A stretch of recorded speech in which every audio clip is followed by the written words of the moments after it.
تو ہمارا استاذ ہماری طلب کو شاید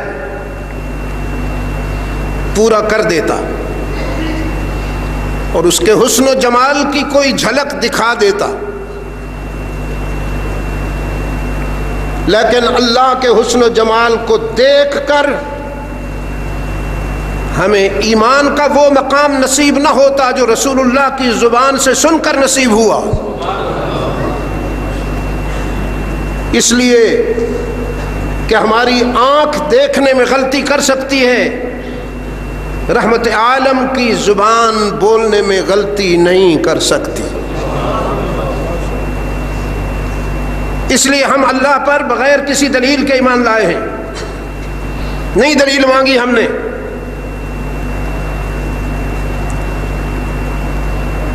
مخلوق میں سے تو کسی نے دلیل نہیں مانگی، لیکن خالق کی رحمت کا تقاضا ہوا کہ وہ ہر طرح آپ کو مطمئن کر دے۔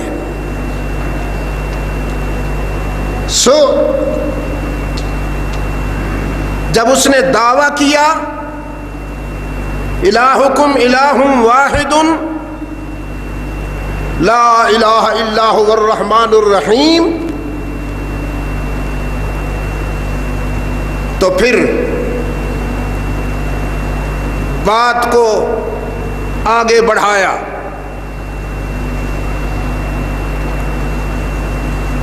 فرمایا ان فی خلق السماوات والارض واختلاف اللیل والنہار والفلک التي تجری فی البحر بما ينفع الناس وما أنزل الله من السماء من ماء فأحيا به الأرض بعد موتها وبث فيها من كل دابة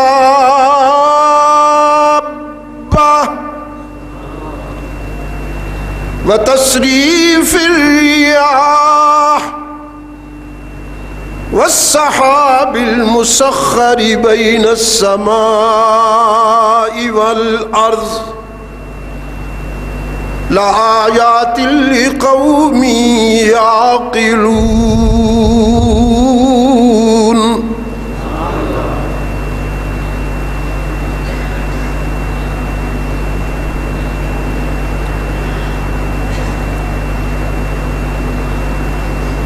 آخری پارے میں یہ تو قرآن شروع ہو رہا ہے، پھر آخری پارے میں دعوت فکر دی۔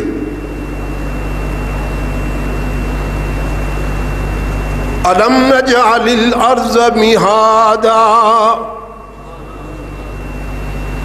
وَالْجِبَالَ أَوْتَادًا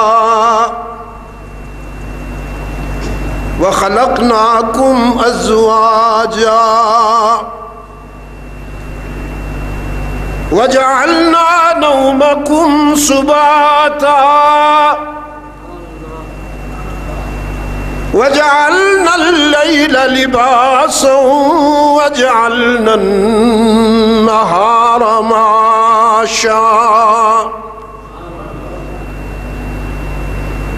وَبَنَيْنَا فَوْقَكُمْ سَبْعًا شِدَادًا وَجَعَلْنَا سِرَاجًا وَهَّاجًا وَأَنزَلْنَا مِنَ الْمُعْصِرَاتِ مَاءً ثَجَّاجًا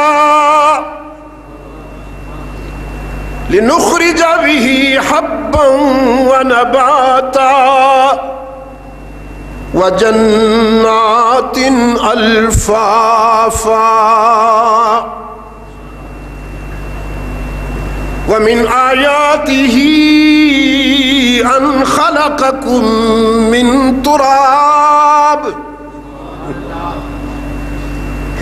ومن آیاتہ ان خلقکم من تراب ثم اذا انتم بشر تنتشرون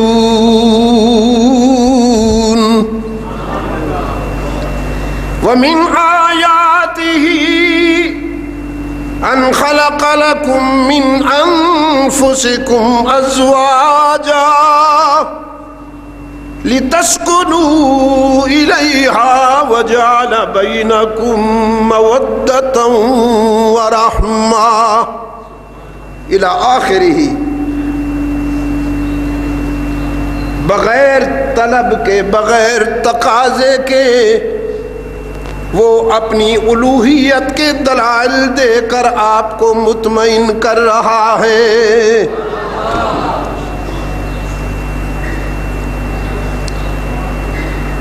الہکم الہ واحد دعوی الوہیت تھا، اور محمد الرسول اللہ دعوی رسالت تھا. تو دعوی الوہیت پر بغیر طلب کے، بغیر تقاضے کے، از راہ کرم، از راہ لطف، از راہ احسان وہ آپ کو مطمئن کر رہا ہے. ان فی خلق السماوات والارض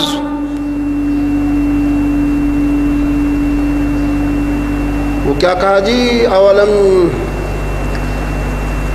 الى السماء کیف رفعت والى الارض کیف سطحت والى الجبال کیف نصبت اولا ينظرون الى الابل كيف خلقت والى السماء كيف رفعت والى الجبال كيف نصبت والى الارض كيف سطحت فذكر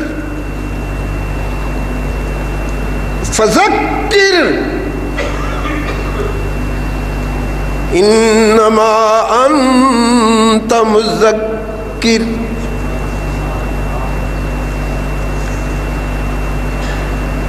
اگر کوئی یہ کہتا ہے کہ میں نے دین کی کتابیں نہیں پڑھیں، کسی دارالعلوم میں وقت نہیں دیا، کسی شیخ الحدیث سے اکتساب فیض نہیں کیا، تو اللہ کی معرفت کیسے نصیب ہوگی؟ قرآن آپ سے کہتا ہے فلسفی بننے کے لیے کتابیں پڑھنا ضروری ہے، منطقی بننے کے لیے کتابیں پڑھنا ضروری ہے، شیخ الادب بننے کے لیے کتابیں پڑھنا ضروری ہے، جغرافیہ اور تاریخ کو سمجھنے کے لیے کتابیں پڑھنا ضروری ہے، طب اور تعمیر کو سمجھنا کتابوں کے بغیر مشکل ہے، لیکن اللہ کو سمجھنے کے لیے کتابوں کے بغیر بھی کائنات کا ذرہ ذرہ آپ کے سامنے دلیل بن کر آئے گا. اس کی معرفت بغیر کتب خانوں کے بھی تمہیں نصیب ہو جائے گی، بغیر لائبریریوں کے بھی تمہیں نصیب ہو جائے گی اس کی معرفت. سیدنا موسیٰ علیہ السلام نے ایک چرواہے کو بڑے اخلاص کے ساتھ اور انہماک کے ساتھ عبادت کرتے ہوئے دیکھا. بکریاں سامنے کھڑی تھیں اور وہ اپنے معبود کے حضور محو عبادت تھا. عبادت کا انداز اتنا پرکشش تھا کہ پیغمبر متاثر ہوا.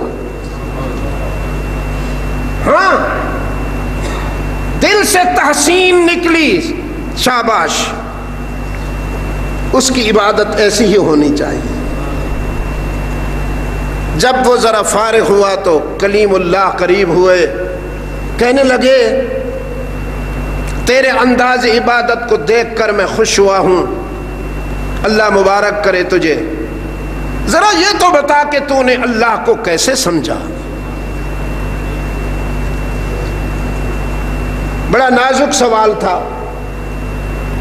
اس چرواہے نے کہا میں نے تو ایک مینگنی سے، بکری کی ایک مینگنی سے اپنے رب کو سمجھ لیا۔ اتنی حقیر چیز سے اتنی کبیر ذات کو سمجھ لیا کیسے؟ کہنے لگا میری ایک بکری گم ہو گئی تھی، میں اس کو تلاش کر رہا تھا، تلاش کے دوران جنگل میں کہیں مجھے اس کی مینگنیاں ملی تو میں نے پہچان لی کہ یہ میری ہی بکری کی مینگنیاں ہیں۔ تو پھر میرے ضمیر سے ایک داعیہ پیدا ہوا، میرے ضمیر سے ایک صدا بلند ہوئی کہ بکری کے بغیر مینگنی وجود میں نہیں آ سکتی، تو پھر خالق کے بغیر مخلوق کیسے وجود میں آ جائے گی؟ اتنی حقیر چیز سے اتنی کبیر ذات میری سمجھ میں آ گئی۔ راولپنڈی کے روشن ضمیروں، بس دعا یہ کرو کہ دل پہ موت واقع نہ ہو جائے، ہاں دل پہ موت واقع نہ ہو جائے۔ بصیرت کا نور اللہ تمہیں عطا کرے۔ چہرے والی آنکھیں حیوانی ہیں، ہر حیوان کو ملی ہیں، اور تم انہی کے حسن پہ مرتے پھرتے ہو۔ اللہ کے نزدیک تو یہ آنکھیں اتنی قیمتی ہی نہیں ہیں۔ وہ تو کہتا ہے لا تعمى الابصار ولكن تعمى القلوب التي في الصدور۔ جس کے چہرے کی آنکھیں بے نور ہوں، اندھا اس کو نہیں کہتے، اندھا وہ ہوتا ہے جس کے دل کی آنکھ بے نور ہو۔ عبداللہ ابن ام مکتوم مادر زاد نابینا تھا، اس نے کائنات کی کوئی چیز کو مشاہدتاً نہیں دیکھا تھا، لیکن دل کی آنکھیں پر نور تھیں، رحمت عالم کے حسن و جمال کو دیکھ لیا۔ تو اس کا یہ مقام ہے کہ کبھی کبھی آپ صلی اللہ علیہ وسلم جب سفر فرماتے تھے تو ابن ام مکتوم کو اپنا نائب بنا کے جاتے تھے، اور وہ امت کو نماز پڑھاتے تھے۔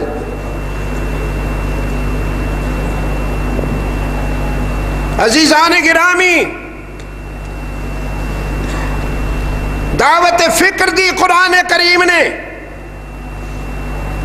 اور اس دعوت کو سمجھنے کے لیے کتابی علم ضروری نہیں، کتابی علم ضروری نہیں، قرآن کی اس دعوت کو سمجھنے کے لیے دل کا نور ضروری ہے۔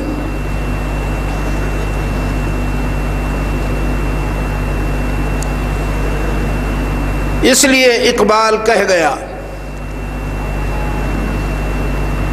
ویسے قرآن کریم علم القلوب ہے، اسی جگہ مجھے یاد آتا ہے کئی بار کہہ چکا ہوں جہاں آج بیٹھا ہوں، قرآن کریم علم القلوب ہے، نزلہ علی قلبک باذن اللہ، ہم نے تیرے دل پر یہ علم اتارا۔ اور ان فی ذلک لذکری لمن کان لہ قلب، قرآن سے وہی روشنی حاصل کریں گے جن کا دل زندہ ہے۔ ہاں، لمن کان لہ عقل نہیں کہا۔ عزیزان گرامی، ان فی ذلک لذکری لمن کان لہ قلب، قلب دل بیدار پیدا کر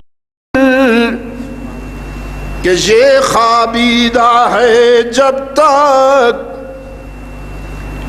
دل بیدار پیدا کر کہ یہ خوابیدہ ہے جب تک، نہ میری ضرب ہے کاری نہ تیری ضرب ہے کاری۔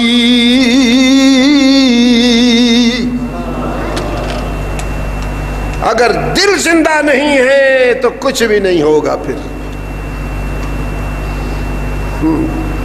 پھر قرآن سن کر اونگتے رہو گے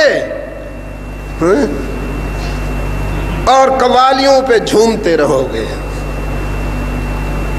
ادھر جھومو گے جہاں طبلہ سرنگی ہوگی اور قرآن سن کر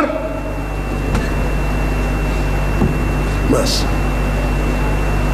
جسے بستر پہ نیند نہیں آتی وہ تراویحوں میں سوتا ہے، اس لیے کہ 2 ٹانگوں والا جانور ہے، سوز نہیں ہے، باطن میں سوز نہیں ہے.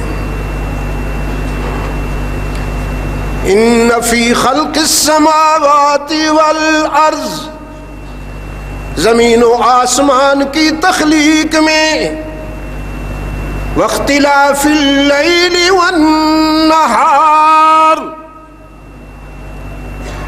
راتوں کے جانے دن کے آنے، پھر دن کے جانے راتوں کے آنے میں، والفلک التی تجری فی البحر، پانی پر تیرتی ہوئی کشتیوں میں، سفینوں میں، وما انزل اللہ من السماء من ماء، برستی ہوئی بارشوں میں، وبث فیہا من کل دابہ، اور زمین پر چلنے والے جانداروں میں، کوئی چلتے ہیں، کچھ رینگتے ہیں، کچھ تیرتے ہیں، کچھ دوڑتے ہیں، کچھ اڑتے ہیں. وبث فیہا من کل دابہ وتصریف الریاح، کبھی صبا کبھی سرسر بن کر چلنے والی ہواؤں میں، والسحاب المسخر بین السماء والارض، دامن افلاک میں ایک نظم سے چلتے ہوئے بادلوں کے قافلوں میں، لآیات لقوم یعقلون،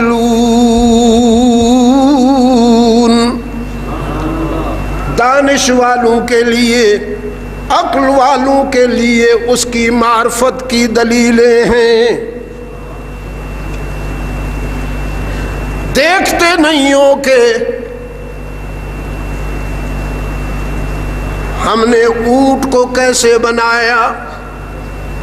یہ جب قرآن نازل ہو رہا تھا تو سامنے اونٹ تھا. اگر قرآن آج نازل ہوتا تو یقیناً اللہ فرماتے کمپیوٹر کیسے بنایا، جہاز کیسے اڑائے. یہ کمپیوٹر، یہ جہاز، یہ سیٹلائٹ اور یہ فلاں اور یہ فلاں، یہ انسان کی تخلیق نہیں ہے. انسان کی تو تدبیر ہے، تقدیر اسی کی ہے. وہ نہ چاہے تو انسان کیا کر سکتا ہے. ابھی اور بھی بہت کچھ ہونے والا ہے. قرآن جس کی اطلاع دے چکا ہے، وَيَخْلُقُ مَا لَا تَعْلَمُونَ،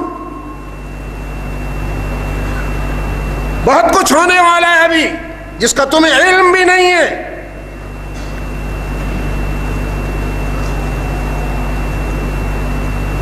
عزیزان گرامی،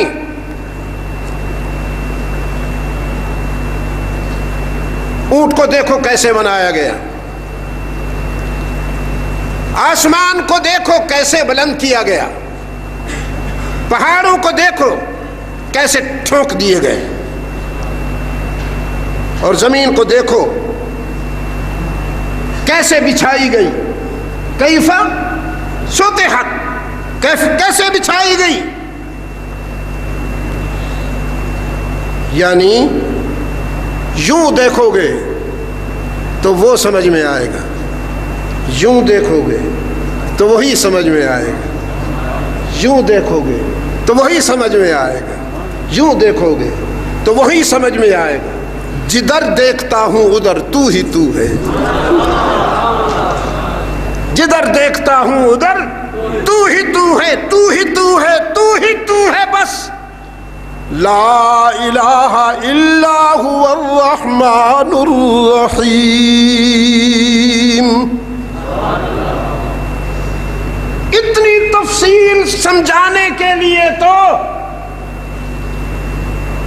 کبھی فرمایا والفلک التی تجری فی البحر، کبھی فرمایا وتصریف الرياح، کبھی فرمایا وبث فیہا من کل دابہ، کبھی فرمایا والسحاب المسخر، کبھی فرمایا انظر الى الابل کیف خلقت والى السماء کیف رفعت والى الجبال کیف نصبت والى الارض کیف سطحت الم نجعل الارض مہادا والجبال اوتادا وخلقناکم ازواجا وجعلنا نومکم سباتا وجعلنا الليل لباسا وجعلنا النهار معاشا وبنينا فوقكم سبعا شدادا وجعلنا سراجا وهاجا وانزلنا من المعصرات ماء ثجاجا۔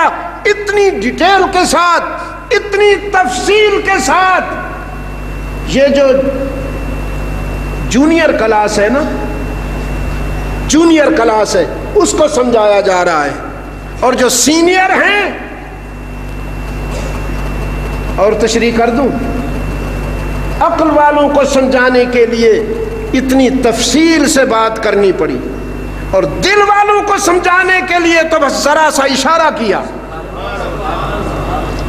دل والوں کو سمجھانے کے لیے ذرا سا اشارہ کیا، وہ بھی سن لو۔ ان فی خلق السماوات والارض واختلاف اللیل والنہار لآیات لأولی الالباب۔ بس زمین و آسمان کی تخلیق اور گردش لیل و نہار، یہ کوئی معمولی دلائل تو نہیں ہے۔ وہ کیا کہا سورہ یاسین میں؟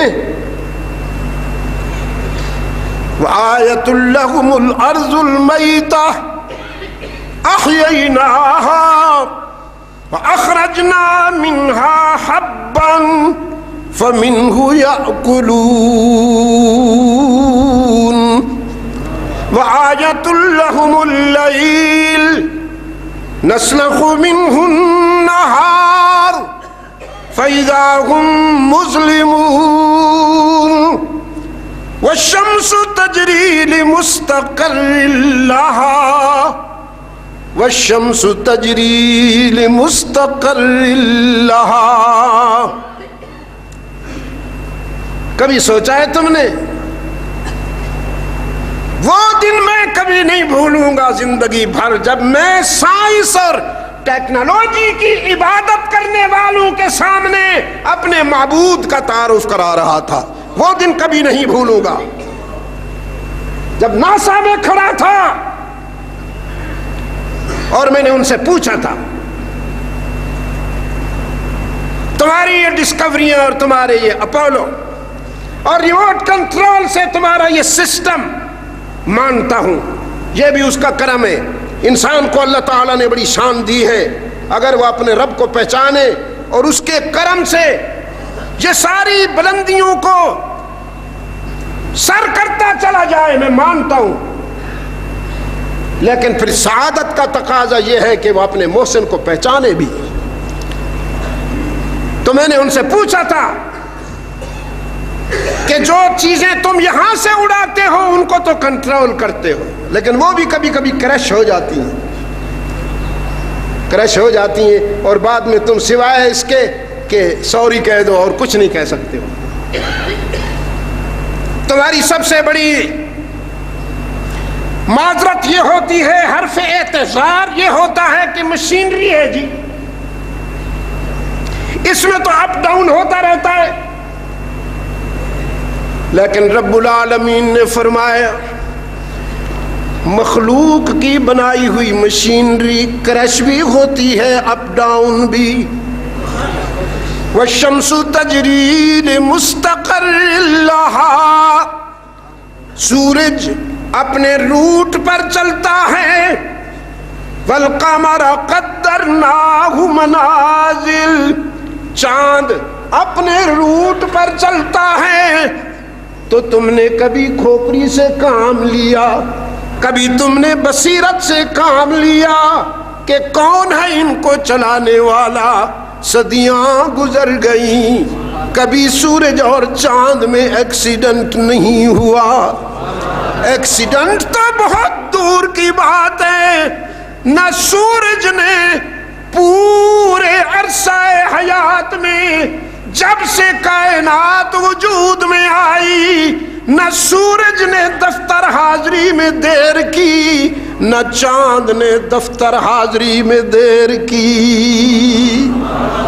ٹھیک وقت پر دونوں ڈیوٹی ادا کر رہے ہیں۔ یہ تمہاری عقل کا کرشمہ ہے یا اس کی قدرت کا کرشمہ ہے؟ تمہیں اب بھی سمجھ میں نہیں آ رہا، تمہیں اب بھی سمجھ میں نہیں آ رہا۔